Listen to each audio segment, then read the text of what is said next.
अस्सलाम वालेकुम नाजरीन, आप देख रहे हैं न्यूज़ टॉक का ईद स्पेशल प्रोग्राम। आप सबको हम सब की तरफ से बहुत बहुत ईद मुबारक। न्यूज़ की पूरी टीम की तरफ से, मेरे प्रोग्राम की पूरी टीम की तरफ से। और जैसा कि आप जानते हैं, हम हमेशा साल में ये 1-2 दिन ऐसे होते हैं जो कोशिश ये करते हैं कि वो जो आपको मईशत की सूरत हाल बतानी है, सियासत की सूरत हाल बतानी है, मुल्क में क्या कहाँ पर बुरा हो रहा है वो बताना है, कहीं से कोई अच्छी खबर आ रही है वो बताना है। तो वो खबरों का वो जो एक पूरा एक सर्कल है उसको ब्रेक करें और थोड़ा सा कुछ अपने बारे में, जो हमारे अपने साथी हैं हमारे फील्ड के अंदर, या इवन फॉर दैट मैटर सियासतदान हैं जिनको हम पूरा साल सिर्फ सियासी गुफ्तगू करते हुए देखते हैं, मुल्क के इशूज़ पर बात करते हुए देखते हैं, उन्हें बुलाएं और थोड़ा सा एक लाइट माहौल में उनकी शख्सियत क्या है, वो घर पे जो एक इंडिविजुअल है एज एन इंडिविजुअल वो कैसे हैं, थोड़ा सा वो एक मामला जो है वो आपके सामने रखने की कोशिश करें। और इन प्रोग्राम्स की एक अच्छी बात ये होती है कि सभी वो लोग जिनके साथ वैसे भी एक बहुत अच्छा प्यार का, दोस्ती का ताल्लुक होता है, उन्हें हम यहाँ पर बुलाते हैं। और मैं हमेशा कहती होती हूँ कि फिर ये प्रोग्राम्स कैसे गुजर जाते हैं वो पता नहीं चलता। तो आज भी जो मेरे साथ पैनल है वो ऐसे ही लोगों का है जिन्होंने अपने बड़े ही मसरूफ़ वक्त में से हमारे लिए आज जो स्केड्यूल में से वक्त निकाला है और ईद का दिन जो है वो मेरे साथ और आपके साथ शेयर करने के लिए यहाँ पर आए। तो मैं without wasting any further time उनका तारुफ करवाती हूँ। मेरी बहुत ही अच्छी दोस्त है, पाकिस्तान की one of the top most anchor persons in the country right now, senior journalist है मारिया मेमन है मौजूद हमारे साथ। शुक्रिया, ईद मुबारक Maria, and thank you so much for being on my program. और मुझे पता है कि आप बुलाएंगी तुम क्यों नहीं आएंगे। थैंक यू सो मच, बहुत शुक्रिया आपका। और हमारे साथ जैसे मैंने कहा कि पॉलिटिशियंस और एंकर्स और सबका हम एक मिक्स जो है वो यहाँ पर बुलाते हैं। और अगेन जब हम बात करते हैं कुछ ऐसे सियासतदानों की कि जिनके साथ हमारा अदरवाइज भी एक अच्छा एक प्लेजेंट जो है वो एक वर्किंग रिलेशनशिप से ज़्यादा एक अच्छा एक प्लेजेंट ताल्लुक होता है, तो फैसल करीम कुंडी साहब पाकिस्तान पीपल्स पार्टी के सीनियर रहनुमा हमारे साथ मौजूद है। बहुत शुक्रिया फैसल आपका, ईद मुबारक बहुत बहुत आपको। थैंक यू सो मच, आपने हमारे प्रोग्राम के लिए वक्त दिया।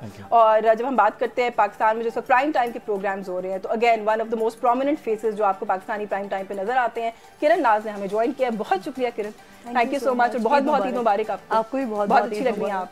ईद की तैयारियां जो है ना वो आपकी बड़ी माशाल्लाह भरपूर है, बड़ी जबरदस्त। आपके प्रोग्राम के लिए खास तौर पे ईद की तैयारी करके ये देखा ना, ये नजर आना चाहिए। दोस्ती है, दोस्त ऐसे होते हैं। और फिर आपने साथ साथ फैसल साहब को बुलाया हुआ जो कि ईदी भी देंगे आज ईद के प्रोग्राम। नहीं, आज आपने देखा माइनॉरिटी है ना, माइनॉरिटी से भी तो बनती है। एक आपने इसीलिए बुलाया ना कि ईदी दे। पहले इन्होंने बात कर ली है क्या ईदी वाली, मैं समझ आप लोग दे रहे हैं। नहीं आप देंगे, आपको बुलाया इसीलिए। आप बड़े हैं हम सबसे, किसी से साबित वो कर फैसला करवा रहे हैं। मेजॉरिटी आप है तो माइनॉरिटी मैं हूं, तो तुम नहीं माइनॉरिटी ईदी देगी, बदनाम हो जाएगा, फिर भी कहेंगे लिफाफे ले रहे हैं। हाँ कोई बात नहीं,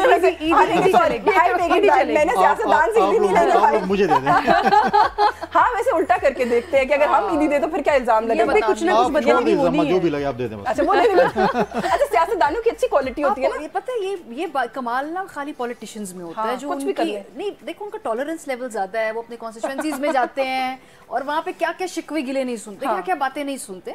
वोट लेके आना या इलेक्ट होके आना कोई आसान काम नहीं है, पेशेंस बढ़ जाता है बिल्कुल। लोगों की खुशी गमी, उनके गिले, उनके शिकवे, सब कुछ सुनना पड़ता है। तो ये हमारे मुल्क में तो सियासत वैसे ही बड़ा मुश्किल काम है। वैसे ये कोई सोच समझ के किया था आपने कि पॉलिटिक्स में आना है, सियासत करनी है? मतलब वो मैं तो अक्सर कहती हूँ तो क्या सूझी थी, होश आवाज में फैसला किया, होश आवाज में फैसला किया। कभी कोई रिग्रेट अभी तक होश गुम हो गया? उसके बाद होश गुम हुए या बरकरार है? बरकरार है। नहीं वैसे ऑनेस्टली पूछ रही हूँ कि क्या ये एक्सीडेंटल कोई वो था? नहीं, मुझे अपना शौक था, मेरे वालिद साहब भी पॉलिटिक्स में थे, पूरी फैमिली का बैकग्राउंड जो हमारी पॉलिटिक्स की, तो मुझे खुद शौक था। देखिए कोई चीज़ मौरूसी सियासत, हाँ ये हर कोई कहता है लेकिन इम्प्लीमेंट कोई किसी अपने ऊपर नहीं करता। लेकिन ये कि अगर आप कोई चीज़ अगर अपनी खुशी से नहीं कर रहे हैं, ज़बरदस्ती आप नहीं कर सकते। हाँ ये तो खैर आई एग्री विद दैट, वो भी सियासत जैसा काम है, जैसे मारिया कह रही है कि बड़ा थिक स्किल्ड होना पड़ता है। जो काम भी करें दिल से करें, नहीं हो तो छोड़ दें, नहीं हो तो छोड़ दें। सियासत जो है वो शौक से किया। एक्सीडेंटल जर्नलिस्ट हैं आप?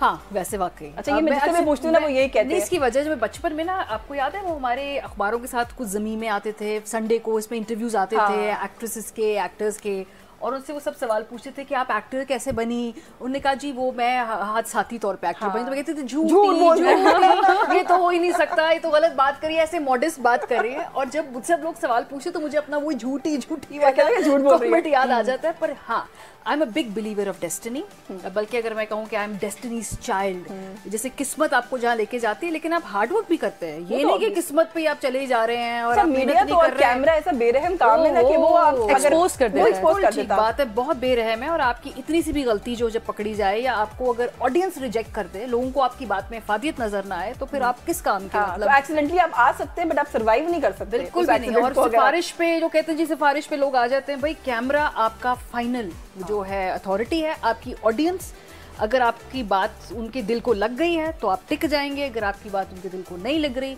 तो आप जितने भी हसीन हो, आपके जितने भी कॉन्टेक्ट्स हो, आप जितने भी रईस हो, पर्ची कभी ना कभी पड़ जाती है, पर्ची पड़ जाती है, पर्ची कभी ना कभी पड़ जाती है। नहीं तो क्या एक्सीडेंटल? देखिए मैं तो इस चीज पर प्लान किया था कि नहीं I want to do this. नहीं, बेसिकली अम्मी बनना चाहती थी न्यूज एंकर। अच्छा, अम्मी का बड़ा शौक था और मैंने अपने बचपन में हाँ, और वो अल्लाह ताला ने पूरा करवाया। और मुझे ऐसा लगता है कि अल्लाह ताला ने हर इंसान को किसी न किसी मकसद के तहत पैदा किया है। बंदा कहीं पर भी इधर उधर हो रहा हो ना, अल्लाह ताला उसको उसके मकसद पर ले ही आते हैं। तो हम भी अपने अपने मकसद के तहत अपनी अपनी जगहों पर मौजूद हैं। जैसे मैंने बचपन में देखा अम्मी टीवी शीशे के आगे खड़े होकर अखबार लिए हुए होती थी हाथ में और वो हेडलाइंस पढ़ रही होती थी। और मेरा उस वक्त कोई ऐसा क्रेज़ और कोई ऐसा नहीं था। मतलब मुझे याद है अच्छा खासा कि अभी मेरी बेटी शी इज़ 7 years old, लेकिन उसको अभी भी आप उससे पूछें तो उसको बहुत कुछ पॉलिटिक्स के बारे में पता है। मैं हैरान होती हूँ कैसे उस एज में मुझे कुछ नहीं पता था कि उस गवर्नमेंट किसकी थी। मुझे लगता है आज भी मुझे के बच्चे होने का भी कोई एलिमेंट है। मेरे बच्चों को बड़ा कुछ पता होता है। माँ बाप को देखते हैं वो सारा दिन यही डिस्कशन कर रहे होते हैं। अम्मी को बहुत शौक था, लेकिन मैं तो गाना चाहती थी, सिंगर बनना चाहती थी। मेरा जो भी आप गोल ही कुछ और था जो भी थोड़ी देर में आप गा के सुनाएंगे। नहीं, अब मैं संजीदा हो गई हूँ। अच्छा, मजे की बात आपको वैसे बताओ कि दोनों खवातीन बड़ा अच्छा गाना गाती हैं। जिस दिन मैंने अपने आप को गाना गाते हुए टीवी पे सुन लिया था ना, गाना गाती हूँ मैंने सुना हुआ आज से 5 साल पहले। बस मैं फैसल से मैंने दोबारा नहीं गाया, गुजारिश कर लूं गाना गाने की, ये तो गाएंगे। ये थोड़े मजे का वाकया मैं सुनाती हूँ। मारिया ने पिछले साल ईद शो पे सुनाया था और मेरे इतने मजे का वाकया था। हाँ, ये इन्होंने कहा कि हम कहीं मैंने गाना गाया और उसके बाद जब मैंने उसको सुना और उसके बाद मैंने फैसला कर लिया कि मैंने नहीं गाना रिपीट। और मैं क्या करती हूँ, मैं अपना गाना सुनती नहीं हूँ। हाँ, तभी गा लेती हूँ, तभी कॉन्फिडेंटली गा लेती हूँ, बाद में अल्लाह मालिक है। आप गाना गा लेते हैं? तिलावत मैं कर लूँगा। अल्लाह, आप मेरा गाना डिस्कशन के लिए जगह नहीं छोड़ी, इस्लामिक टच दे दिया इन्होंने, जगह नहीं छोड़ी। सर आप भी मुतासिर हो गए? कितने खुश हैं आप वैसे? आपके अपने हल्के के चीफ मिनिस्टर, वैसे मैं सियासी गुफ्तगू करनी नहीं थी लेकिन फिर भी आ गए आपके सूबे के। काम ही ऐसी है। नहीं गैर सियासी, मैं तो खुशी का खाली पूछ रही हूँ, मैंने थोड़ी और कोई और सवाल किया। मैं तो कह रही हूँ आप कितने खुश हैं? अल्लाह ताला मुझे और खुशी दे। अच्छा, ये ना आज बिल्कुल ये मुझे लगता है माइनॉरिटी बिहेव कर रही है कि मैं क्यों बात करूं, मतलब मैं तो किसी वो नहीं करना। नहीं कोई मतलब आपके अपने हल्के के हैं, आपके अपोनेंट है, खुश होना चाहिए आपको। अच्छी बात है, उनकी पार्टी हुकूमत है, उनको चूज किया पार्टी है, तो उसमें आप और मैं कुछ नहीं कर सकते। कुछ भी नहीं।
कि मैं कौन होंगी, लेकिन बहरहाल आई थिंक इंसान को पूरी ज़िंदगी तरक्की करनी चाहिए, पढ़ना चाहिए। अब भी मुझे लगता है कि अगर मैं साफ़ी ना होती तो शायद मैं साइकोलॉजी के अंदर या माइंडफुलनेस के अंदर या इस तरह की फील्ड के अंदर कोई काम करना चाहती। मेरा इंटरेस्ट है, अभी भी मुझे बहुत, मैं पढ़ती हूँ उसके बारे में, और मुझे लगता है शायद अभी भी कोई मौका आ सकता है कि मैं अपना काम भी करूँ, साथ साथ इसको परसू करूँ, डिग्री लूँ, उसको प्रैक्टिस करूँ। तो हमेशा अपने दरवाजे खुले रखने चाहिए कि अपने एक्सप्लोर करें अपनी, क्योंकि जब आप कोई नया काम करते हैं तो आप अपनी जात की भी बहुत सारी जहतें। इतने साल नया काम किया नहीं ना आपने, इसका मतलब है कि नहीं हो सकता, मुझे लगता है कुछ और हो सकता है, लेकिन शायद इससे अलग करके नहीं सोच सकते। बिल्कुल ठीक बात है, लेकिन उसमें भी क्या प्लेटो आ जाता है ना कभी कभी, आपको लगता है कि यार मैं I am not growing as an individual, तो उसमें आप कर सकते हैं सीखना। जब आप कुछ सीखते हैं तो आपके अंदर वो जो जवानी वाला जज्बा नहीं होता जो पहले कहीं ना कहीं वो एक ढल रहा होता है, वो भी आ जाता है नए सीखने के अमल के साथ। So it's up to you. मैं तो हर साल कुछ ना कुछ नया सीखती रहती हूँ, कोई स्किल हो, किसी और तरह से कुछ ना कुछ कोई चीज। हाँ, वो तो आई थिंक वो इट्स पार्ट ऑफ हॉबी, तो बिल्कुल कुछ ना कुछ साथ करते रहना चाहिए। ब्रेक का मुझे कहा जा रहा है, ब्रेक लेते हैं, ब्रेक से वापस आएंगे, कुछ मजीद गपशप लगाएंगे, हमारे साथ रहिए।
वो भरपूर सेलिब्रेट होती है, बहुत ज्यादा। हम इस्लामाबाद में होते हैं तो वो पहले से कह देती हैं मम्मा मेरे लिए वो मेहंदी की बुकिंग कर लें, चांद रात पे चूड़ियों का मामला कर लें, ड्रेस भी फिर उनको वैसे ही चाहिए क्योंकि वेदर बड़ा डिफरेंट होता है कराची में और इस्लामाबाद में।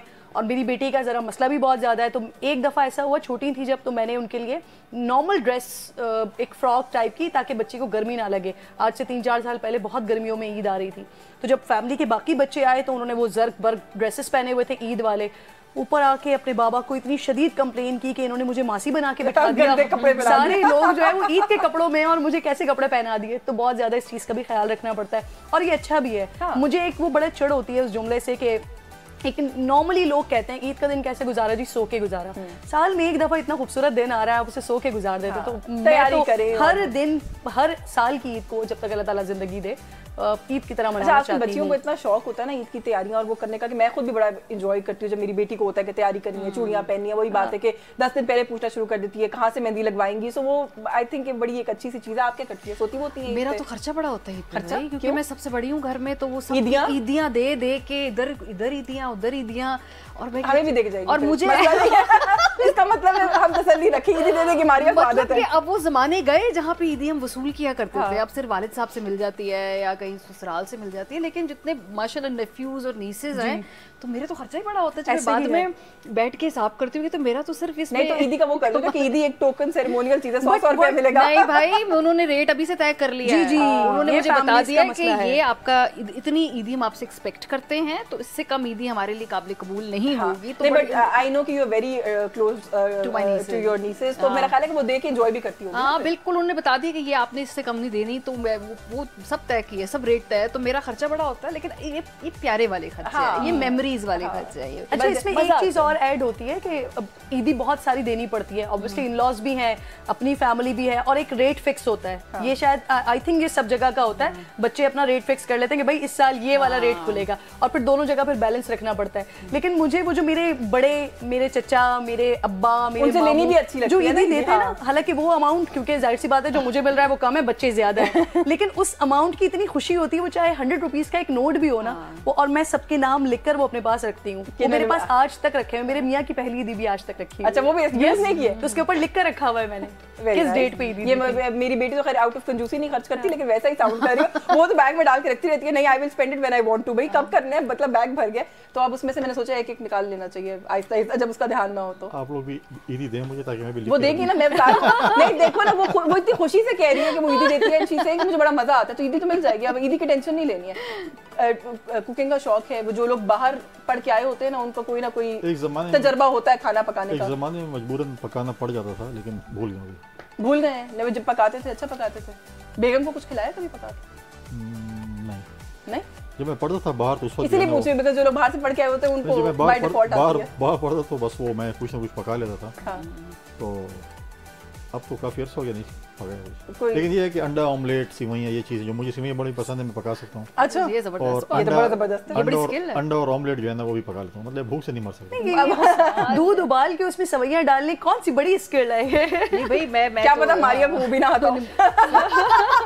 जितने का स्किल है, ये जबरदस्त बात है, सेवैयां पका लेते हैं हम। ये मारिया इंप्रेस हो गई आपकी स्किल से, वो समझती है बहुत स्किल है क्या आप। मेरी इससे भी कम शो के बाद आज ईद की सेवैयां आप, मेरी इससे भी कम स्किल लेवल है, इसलिए मैंने नहीं, मुझे खाना पकाना सारा आता है, लेकिन मैं पकाती नहीं, ना मैं एंजॉय भी नहीं करती, किचन से कोई ताल्लुक नहीं है, मैं भी एंजॉय नहीं करती खाना पकाना। खाना भी कोई अपना एंजॉय नहीं करते, हमें बेसिक खाना जितना मिल जाए, जैसा मिल जाए, जिंदा रहने के लिए जितनी की जरूरत है वो काफी है। जो कुछ लोग होते हैं ना चटखोरे, कि ये भी ट्राई करें, वो भी ट्राई करें, नई नई चीजें ट्राई करें। हम खाने का शौक है फैसल आपको, पकाने का तो चले नहीं है? कोई सच नहीं, जो मिल जाए ठीक है। No, you're not a foodie, दरवेश ना कुछ लोग, ये तो बहुत ही मलंग, हर सवाल का जवाब मलंग किस्म के। नहीं कोई खास वो मतलब ये नहीं है कि ये चीज पसंद नहीं है और ये चीज ठीक है। नहीं, कुछ चीजें पसंद हो सकती हैं, चले नहीं पसंद तो एक और बात हो गई ना, होता है ना कुछ चीजें you are fond of some, दाल गोश्त, आलू गोश्त। हाँ, ये केपीके से ताल्लुक, और गोश्त ना, दाल में भी गोश्त है, आलू में भी गोश्त है, सो यू लाइक। अब आलू में बगैर गोश्त, अब सब्जियों से दूर दूर तक नहीं, आलू की भुजिया इतने मजे की होती है, वो ज्यादा फाउंड नहीं, लेकिन कभी कभी खा लेते हैं। कभी कभी जो है वो, मैं स्पेशली वो जो सिंधी जो है ना, वो क्रंची भिंडी जो बनाते हैं, यू लाइक दैट। ये तो कोई भिंडी तो किसी और की भी फेवरेट है इनकी जमात के अंदर। किसकी? ज़रदारी साहब भी बहुत भिंडी पसंद करते हैं। सिंध में नॉर्मल मैं समझता हूँ कि कंपल्सरी है रूरल सिंध में, अब जिधर भी हैं डेलिकेसी वो खाते हैं। और मैं बताऊँ कि रूरल सिंध वाले जो है ना वो बहुत ज्यादा मेहमान नवाज हैं। हम सुनते हैं कि पठान बड़े मेहमान नवाज हैं, वैसे वो तो वाकई केपीके बेल्ट के लोग हैं ना, बहुत ही ज्यादा मेहमान, और ये it's part of their cuisine. आप कल्चर है उनका। आपने कभी सोचा है वैसे, क्योंकि अभी सिंध से आपने बात की, पार्टी की आपने बात की, तो कि पीपल्स पार्टी में ना होते तो किसी और पार्टी, या अभी भी अगर ऑप्शन मिले तो कौन सी पार्टी बेहतर लगती है, क्लोज टू पीपल्स पार्टी लगती है, या आपकी अपनी आइडियोलॉजी के करीब लगती है? कोई ऑप्शन पे कभी सोच ही नहीं है पीपल्स पार्टी, बस पॉलिटिक्स करनी है तो पीपल्स पार्टी के साथ करनी है। कितनी उम्र गुजर गई, क्या करनी थी पार्टी में? अच्छा, इधर हमारे सेट पे एक गेस्ट बैठी हुई है जिनके मैंने चर्चे बड़े सुने कि खाना बहुत अच्छा बनाती हैं, खिलाए नहीं कभी। किसकी बात हो रही है? आपकी तरफ देख रही हो तो आपने इसलिए गलत बात सुनिए। पता है आपको, मेरी शादी के शुरू में, क्योंकि हम अलग घर में थे, तो शुरू में जब मेरा और समी का ऑफिस शुरू हुआ तो एक दो दिन मैंने ट्राई किया, मैंने कहा मैं खाना बनाती हूँ।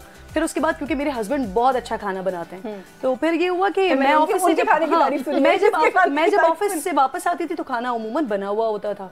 शुरू में फिर मैंने कहा अच्छा चलो खुद ही बना रहे हैं, फिर बनाते रहे। अभी कोई 9 साल के बाद, अभी पिछले दिनों मेरा कुक आगे पीछे हो गया, तो मैंने एक दिन कहा मैं खाना बनाती हूँ। मैंने दाल बनाई, दाल बना ली, उसके बाद समी ने कहा बाहर से मंगवा लेते हैं कुछ, या मैं खुद बना लेता हूँ, ये बाद में खा लेंगे। फिर ओके, फिर जो बाकी स्टाफ था उन्होंने कहा कि वो खा लेंगे। रात को पता चला उन्होंने भी नहीं खाया। फिर उसके बाद मेरे मियाँ के अंदर इतनी हिम्मत आई 9 साल की शादी के बाद कि वो मुझे बैठ के ना बड़े प्यार से ऐसे कंसोल करते हुए समझाते, सुनो यार वो अच्छी नहीं बनी हुई थी। उन्होंने भी नहीं खाई है, रहने दो, स्टाफ को भी रहने दो। फिर ये मैंने कहा मुझे गलत खबर सुनी। उस दिन मुझे पता नहीं यार, मैं पहले कभी घर में बनाती थी तो उस वक्त घर वाले तो बड़ी तारीफ करते थे, पुलाव बड़ा अच्छा बनाया है, ये बनाया वो बनाया, लेकिन अब जब 9 साल बाद वाकई मैंने खुद भी वो दाल चखी, सोचे दाल भी मुझसे भी नहीं खाई जा रही थी। मतलब मैंने हाथ जोड़े, ये मेरा काम नहीं है। दावत पक्की नहीं हुई। लिटरली मुझे अपने घर में किचन का भी नहीं पता, नक्शा भी नहीं पता होता कि कहाँ पे क्या चीज कैसे होती है। मैं जाती अपने सूरत हाल भी ऐसी, लेकिन लाइक मारिया सेड कि मुझे आता है खाना बनाना। नहीं, मैं कर सकती हूँ, अगर मुझ पे करना पड़े। मैं एंजॉय नहीं करती उसको, जब मजा नहीं आ रहा तो नहीं करना चाहिए काम। लेकिन ओकेजनली योर हस्बैंड कुक्स, उन्हें अच्छा लगता है? नहीं, कोई भी नहीं, माशाल्लाह, बिल्कुल। हाँ, रब ने बना दी जोड़ी। मेरे हस्बैंड बहुत मजे का ना खाने से रग़बत है, ना पकाने से रग़बत है। तो फिर what's your favourite pass time होता है ना, कभी अगर कोई फुर्सत मिल जाए तो? यार, I am a very outdoorsy person. मुझे बहुत पसंद है ये ट्रेल्स पे जाना, पार्क्स में जाना, नेचर को एक्सप्लोर करना, तो मैं तो बहुत इंजॉय करती हूँ। इस्लामाबाद आने के बाद ये सबसे बड़ा फैक्टर था जिससे मुझे बड़े आसानी से सिटी शहर में जो है एडजस्ट कर लिया। हाँ, बिकॉज़ इफ अगर आपको ये ट्रेल्स पे जाने का और वो शौक है तो फिर I think Islamabad is the place to be. एक ब्रेक लेते हैं, ब्रेक से वापस आके किरण से भी पूछूंगी कि इस्लामाबाद कैसा ट्रीट कर रहा है इनको, क्योंकि ये ना ये नए वो हिजरत करके आए हुए हैं हमारे शहर में, तो इनका कैसे, हाँ, महाजिर लोग हैं। इनसे बात करते हैं इस ब्रेक के बाद, हमारे साथ रहिए।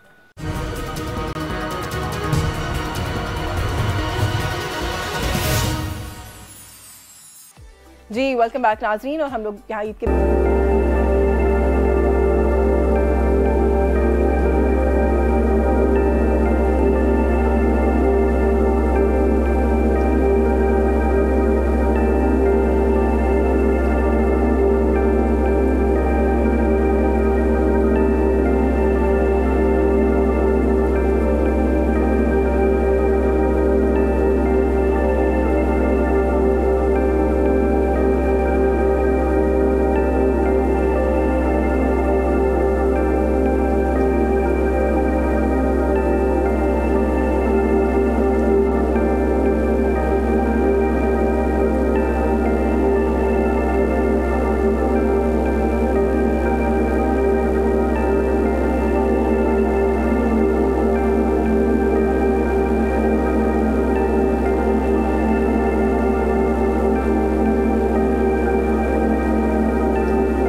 होता है कभी तो एक तो गलती कोई कभी की है वैसे किरण जो याद रहेगी हो कि यार ये मुझसे ऑन एयर हो गया था, ब्लूपर हो गया था? बहुत बहुत बहुत न्यूज़ एंकर्स के तो बहुत ज्यादा होते हैं। मैंने बतौर न्यूज़ एंकर बेशुमार गलतियां, बल्कि मेरे तो रीड करते में तो बड़ा मार्जिन होता है ना गलती करने का आपका। नहीं, और सम टाइम हो जाता है, आप टंग ट्विस्टर ऐसा हो गया और ऐसा हो गया कि आपके हाथ में कुछ भी नहीं, क्योंकि आप यूजुअली लाइव कर रहे होते हैं और लाइव में जो गया वो गया। और एक तो ऐसा इतना कोई यूनिक और इतना कोई मजे का था कि वो तो शायद मैं ऑन एयर भी नहीं बता सकती। वो ऐसा हुआ था, पकड़ा नहीं गया। नहीं, अल्हम्दुलिल्लाह वो पकड़ा नहीं गया और विद इन अ सेकेंड, क्योंकि मुझे खुद पता था। और एक एंकर की सबसे, मुझे लगता है कि सबसे इंपॉर्टेंट चीज यही होती है कि उसे खुद पता हो कि वो क्या गलत कर रहा है। अगर उसको नहीं पता तो फिर मेरे नजदीक वो फिर एंकर नहीं, वो जाता जा रहा है, गलती को संभाल बड़ा टैलेंट, गलती को संभाला और इसी के बाद अपनी टीम को लाइव शो में ही बैठ के कहा कि इसको YouTube से लेकर हर जगह से। अच्छा, मैं भी यही कहने लगी थी, अब कह दिया अब लोग ढूंढने लग जाएंगे कौन सी वो फिर भी नहीं मिलेगा। वो फिर भी नहीं मिलेगा। उसी वक्त वो एक वर्ड था, सिर्फ एक लफ्ज जो है, लेट सपोज कि किसी जगह बे आता है तो मैंने ते पढ़ दिया, तो वो उसका बिल्कुल ही माना बदल गया था। लेकिन वो बहुत अजीब हो गया था, बट वो मैंने करवा दिया था। कैसे डील करती है सोशल मीडिया के साथ? देखें, मैं तो बड़े क्लियर हूँ इस मामले में कि मैं अपनी कैरेक्टर असैसिनेशन बर्दाश्त नहीं करती। अगर मेरे सामने आज तक वैसे किसी की इतनी जरूरत नहीं है कि वो मेरे मुंह पे कर सके, अगर कोई मेरे मुंह पे करता है मैं उसका मुंह नोच सकती हूँ। और अगर सोशल मीडिया पर कोई गाली लिखता है ना मैं उसको अल्हम्दुलिल्लाह 3 वैसे I really admire for that. मैं इग्नोर करती हूँ, बट किरण जो है ना बड़ा हेड्स ऑन लेती है कि नहीं भाई, से लेकर हर शख्स मुझे कहता है कि प्लीज आपका एक अपना कद है, आप ये ना किया करें। मैं क्या गाली सुनने के लिए बैठी हूँ? मेरे बाप ने मुझ पे इतनी इन्वेस्टमेंट की, इतनी मेहनत की, इसलिए की कि मैं बैठ के ये टके टके के लोगों की गालियां सुनूं? मैं तो जवाब देती हूँ। सोशल मीडिया को डील करने के लिए वैसे हर बंदे का अपना एक मैकेनिज्म है। मैं तो उसको ब्लॉक करके हमारी तरह मेरी तरह ब्लॉक नहीं करती, मैं तो ब्लॉक करती हूँ उसको। नहीं, मैं ब्लॉक नहीं करती, लेकिन अगर मुझे कोई गाली देता है तो मैं उसी की ज़बान में उसको गाली देती हूँ। अब वो कितनी गाली दुरुस्त होती है, कितनी सही होती है, मुझे नहीं पता, लेकिन मोड पे ना मेरा प्रोग्राम खत्म हो रहा है कि ये और मैं जो है ना वो ये I think we should learn a thing from her, है ना। बस आपस में एक छोटी सी बात, वो पेनफुल सिचुएशन बनी थी जिसके बाद मैं फिर बहुत रिजिड हो गई इस मामले में, जब मेरी बेटी के साथ छोटी सी वो बेटी उसको उठा के, और इतनी गंदी बातें उस छोटी सी बेटी के लिए मेरी लिखी थी।